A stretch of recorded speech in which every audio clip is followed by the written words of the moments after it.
What's up, YouTube? This is Dom from Movie Nerd Reviews here for another review just for you guys. So I haven't been posting as much this week in terms of movie news since, my first week back to school, and also because there just wasn't that much news out.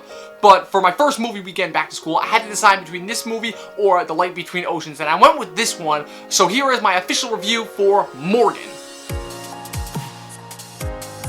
So in this science fiction work directed by Luke Scott, son of the legendary Ridley Scott, Morgan is a genetically enhanced human who's been raised from birth in a lab, completely cut off from the outside world. However, when her extra abilities begin manifesting themselves, causing one of the scientists to become injured, a corporate watchdog played by Kate Mara is sent to supervise and make sure everything is still going according to the company's plan. However, they have no idea of the danger that has just been unleashed on the facility. So right off the bat, I had to point out the obvious. And the obvious thing here is that Luke Scott watched Ex Machina when it came out last year and said, I want to make this movie, but scarier and with more action. Now granted, that is by no means something that should be put down, considering that Ex Machina was a great movie, and there have been far worse adaptations of other movies.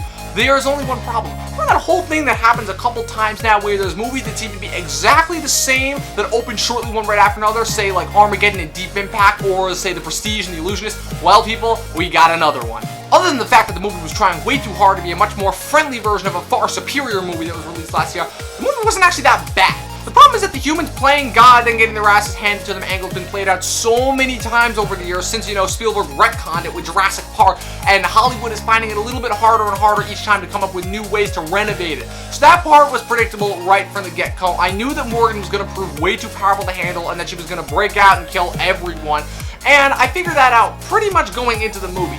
What I didn't know is that this movie didn't rely on the horror elements at all, whereas the trailer pitched this as a sci-fi horror. I was really shocked by the twist of the character, as well as the fact that Morgan was an actual, character, not just a science experiment, and Anya Taylor-Joy, who just broke out previously this year with the small film The Witch, hit it out of the park as Morgan. And when it comes to Kate Mara, I'm really kind of sick of her film performances because, unlike her sister Rooney, all of her performances on the big screen have just been flat and dull, which really sucks because I thought she was great in American Horror Story and House of Cards.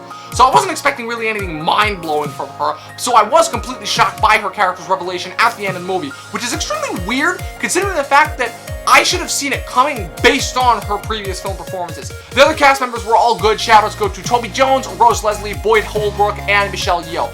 Paul Giamatti, though, he bugged me in this movie, and I'll tell you why. Because he's a psychiatrist who's interrogating a genetically enhanced 5-year-old who just stabbed out the eye of a fully grown woman. Then he starts yelling at her, even after he was informed of the circumstances. I can only suspend my disbelief for so long, especially when it comes to poorly written characters. Overall, the kickoff of the fall movie session was pretty good. Some great unexpected action, albeit a predictable plot. Pretty good performances all around, but ultimately a much more lackluster version of a much better movie. I'm giving this movie 6 out of 10 stars. Hey, at least it was original and not a shitty sequel. So props, Luke, you're off to a good start. And next time, trying to come up with an original idea that's not sharing a lot of plot elements with the movie that came out previously. For more on me, follow me on Twitter at Movie Nerd Review, or go to my website, movienerdreviews.com. That's it. I'll see you guys next time.